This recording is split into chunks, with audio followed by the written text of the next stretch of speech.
धातुओं के भस्म का वर्ण अगर देखें तो देखिए इस तरह का श्लोक हमको केवल और केवल योग रत्नाकर में मिलता है। तो कभी क्या करते हैं, क्वेश्चन ऐसे पूछ देते हैं कि योग रत्नाकर के अनुसार इस भस्म का वर्ण बताइए, तो उसे घबराएंगे नहीं परेशान होंगे। एक श्लोक के अंदर कई चीजों का वर्ण जो दिया गया है योग रत्नाकर में ही दिया गया है। बाकी जहां तहां जरूरत पड़ती है तो आप रसशास्त्र के बाकी आचार्य लोग अपना बताते रहते हैं। ये पॉइंट थोड़ा ध्यान रखिएगा क्योंकि यहाँ से हमारा अच्छा सवाल निकलता है। लिखिएगा स्वर्ण चंपक वर्णाभम। चंपक का मतलब होता है एकदम ब्राइट रेड, चमकीला लाल रंग होता है, वो चंपक कहते हैं। तो स्वर्ण कैसा होगा, चंपक वर्णाभम।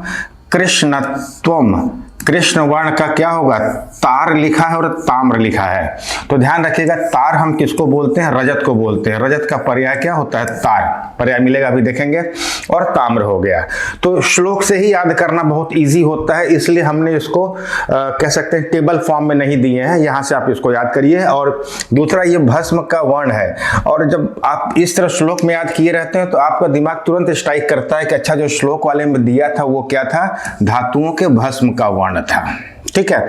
कांस का कैसा होता है, धूसर वर्ण। कांस कैसा होगा, धूसर वर्ण। और नाग को अगर हम देखते हैं तो पारावत प्रभा लिख दिया गया है। पारावत किसको कहते हैं, कपोत को कहते हैं। अब आपको याद आ रहा होगा पहले क्लास में जब हम उधर पढ़ रहे थे तो वहां वंग के लिए दिया था, वंग की जो परीक्षा वो कैसा था, कपोत वर्ण का था। लेकिन यहाँ नाग का वर्ण, नाग के भस्म का वर्ण कैसा होता है, पारावत के समान होता है। वंग को अगर देखें तो शुभ्र वर्ण, शुभ्र मतलब श्वेत वर्ण।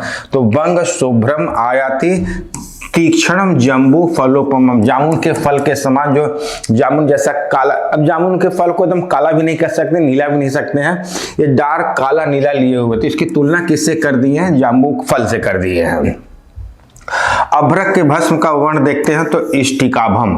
तो देख सकते हैं हस्यात धातु नाम वर्ण निर्णय, ये धातु के वर्ण का निर्णय यहाँ कर दिया गया।